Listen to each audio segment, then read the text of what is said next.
Fala galera, e o título desse vídeo então, respirar menos para oxigenar mais. Você acha que nós respiramos muito ou que nós respiramos pouco? O fato é que nós não aprendemos, qual a melhor maneira de respirar e quais são os resultados de uma respiração rápida, uma respiração lenta. Mas Juliano, eu respiro desde que eu nasci, então quer dizer que eu respiro errado? Sim. Provavelmente você faz parte dos, 90% da população, que nasceu respirando direitinho, usando diafragma, respirando só pelo nariz, mas desaprendeu ao longo da vida. Mas por que a gente respira errado? A gente desaprende, a gente desaprendeu porque a respiração ela está diretamente conectada aos pensamentos, sentimentos, emoções, ela está ligada a tudo, Todas as células do teu corpo dependem de oxigênio. E o seu estado mental, a sua saúde, depende da tua saúde física e, por final, a sua energia sutil, é o resultado do bom funcionamento de tudo isso, de todo esse contexto, das boas trocas da respiração, oxigênio, gás carbônico. Então nós devemos reaprender a respirar? Sim, nós precisamos reaprender urgentemente, porque para você ter uma ideia, 44% dos brasileiros têm alguma doença respiratória, desenvolveu alguma doença respiratória. E os demais que não desenvolveram uma doença respiratória acabam sofrendo de outras formas, seja por ansiedade, depressão, pânico, hipertensão. A verdade é que a maioria dos testes e dos estudos sobre respiração são bem recentes, não se tinha muito estudo, isso começou de 1950 para cá e se tem muito pouca coisa, agora é que está intensificando isso, não se tinha muito embasamento científico sobre todos esses efeitos no nosso corpo, físico, químico, e então, para você ter uma ideia, chega a ter relação com a osteoporose, galera. Quem diria que a forma que a gente respira pode influenciar até nos nossos ossos, Quem diria isso? Então tudo no mundo físico tem uma melhor forma, a forma correta para funcionar, Inclusive está tudo conectado, Porque o oxigênio que nós inspiramos, ele vem das plantas, Que usam o CO2 que nós expiramos. Então toda a vida, que funciona perfeitamente, E o nosso corpo é a máquina mais incrível, mais perfeita que existe. Só que, como todas as máquinas, ela tem uma forma correta de operar, E quando nós entendemos que para cada comportamento, cada ação, cada atitude minha, eu respiro de uma forma, a gente tem uma ferramenta muito poderosa nas nossas mãos, Só que a gente não tem muita consciência da nossa respiração, porque é o nosso subconsciente que respira por nós, Só que ele vai respirar da forma que nós ensinamos ele. Então, a gente precisa mudar esse cenário, a gente precisa ter mais consciência da nossa respiração para reeducar o nosso subconsciente a respirar da forma correta, Então, vamos entender um pouquinho melhor como isso funciona? Uma frequência respiratória entre 8 e 12 respirações por minuto indica que a gente está no sistema nervoso autônomo, e que ele está em equilíbrio. Ele está entre o simpático e o parasimpático.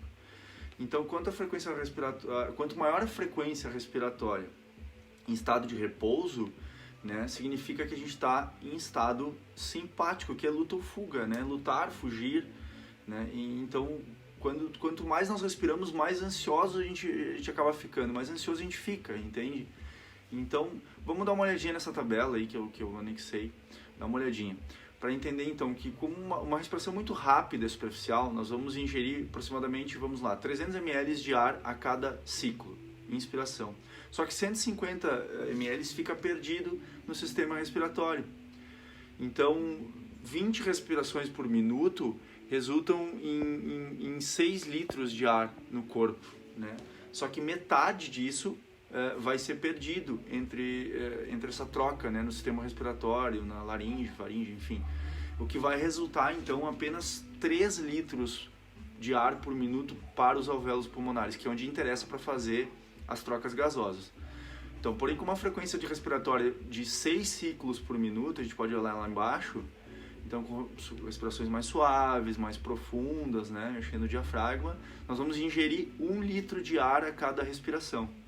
Só que lá o resultado para os nossos alvéolos pulmonares vai resultar em 5,1 litros, né, nos alvéolos pulmonares. Ou seja, vai oxigenar muito mais, vai ter muito mais ar, muito mais oxigênio disponível, né, do nosso corpo, porque essa perda no sistema respiratório vai ser menor, ela vai se diluir nessas inspirações mais profundas. E outro fator muito importante é o CO2. Ele não é só um gás que deve ser eliminado do nosso corpo, né? O nosso corpo precisa dele na quantidade certa para manter o pH equilibrado, sanguíneo.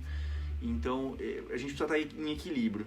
E se a gente respira muito rápido, o nosso corpo ele vai se adaptar e vai achar outra forma de liberar, né? De achar o equilíbrio. Então, o estímulo principal da respiração é o CO2. Então, os quimiorreceptores ficam monitorando o aumento do CO2. Então, quando ele aumenta, vem um estímulo para a gente respirar. Então, quando a gente coloca muito CO2 para fora, com uma respiração muito rápida e superficial, a gente acaba dando um efeito contrário e nós não oxigenamos corretamente os tecidos, né, dos órgãos e dos músculos, principalmente nas extremidades. Então você teria que entrar muito mais a fundo nisso para explicar, o vídeo ficaria muito extenso, mas tem a ver com a curva de dissociação da oxihemoglobina, que o CO2 ajuda a transportar, né, a hemoglobina transporta o oxigênio, e por uma questão de afinidade, se eu tenho baixo CO2, eu acabo não oxigenando parte do meu corpo. Ou seja, nós precisamos respirar mais devagar, galera. A gente precisa respirar de uma forma mais profunda, né, respirar só pelo nariz, com uma respiração diafragmática. Eu tenho que expandir as costelas não só para frente, não é só a barriga para frente, é para os lados também, para que eu possa ter uma oxigenação melhor, para que eu possa trazer mais oxigênio, né, para todas as células do nosso corpo, além de que uma respiração mais lenta já vai te colocar em estado de fazer a digestão, trabalhar a imunidade, né, vai te colocar num sistema parasimpático, então que é responsável por essa questão de relaxamento. Qualquer coisa que a gente precisa aprender uma forma correta. Se eu compro um carro, eu preciso aprender a dirigir o carro. Se eu compro uma máquina, eu preciso aprender a operar aquela máquina, não importa qual seja. E a gente não está sabendo operar essa máquina incrível que é o nosso corpo. A gente não está sabendo respirar direito. E a ciência, todos esses estudos estão mostrando o quão profundo é a respiração, o quão importante ela é e tudo que resulta, né, no nosso corpo. Essas trocas erradas de oxigênio, de gás carbônico, nos deixam muito ansiosos, né? Então, uma baixa tolerância ao CO2, qualquer aumento que ele tiver, se eu tiver uma baixa tolerância ao CO2, eu vou respirar muito. E aí vou acabar agravando esse cenário para um quadro de hiperventilação, onde eu estou excretando muito CO2 e não estou oxigenando direito. Um sintoma que você pode ver se você está respirando muito é se você tem pés e mãos frios, porque são as extremidades. Então significa que eu não estou transportando o oxigênio da melhor forma para os pés, para as mãos, né? Então, se você diminuir a sua frequência respiratória para 6 ciclos por minuto, por exemplo, que a gente chama de respiração coerente, a gente entra em coerência com nossos batimentos cardíacos, trabalha inclusive a variabilidade da frequência cardíaca, que é muito importante para manter foco, para manter concentração. Então, quando eu respiro mais lento, eu trabalho toda essa questão do foco, da concentração, vou aprendendo pela questão da neuroplasticidade a criar novas conexões cerebrais para respirar melhor, para respirar mais correto, né, de uma forma mais correta. Então, realmente é importante que a gente respire lento, profundo, estendendo o diafragma e suave. Eu não preciso fazer força para respirar, eu só preciso movimentar o meu diafragma, de preferência expandindo as costelas, trabalhando nessa região abdominal, que inclusive tem uma ligação muito forte com as nossas emoções, e quanto mais eu trabalho essa região, melhor eu lido com as minhas emoções, com meus sentimentos, melhor até a digestão, galera, porque os movimentos peristálticos têm uma ligação muito forte com o nosso diafragma, com essa região, né? Algumas culturas orientais, inclusive, consideram essa região como a bateria do nosso corpo. É aqui que a gente armazena energia física, né?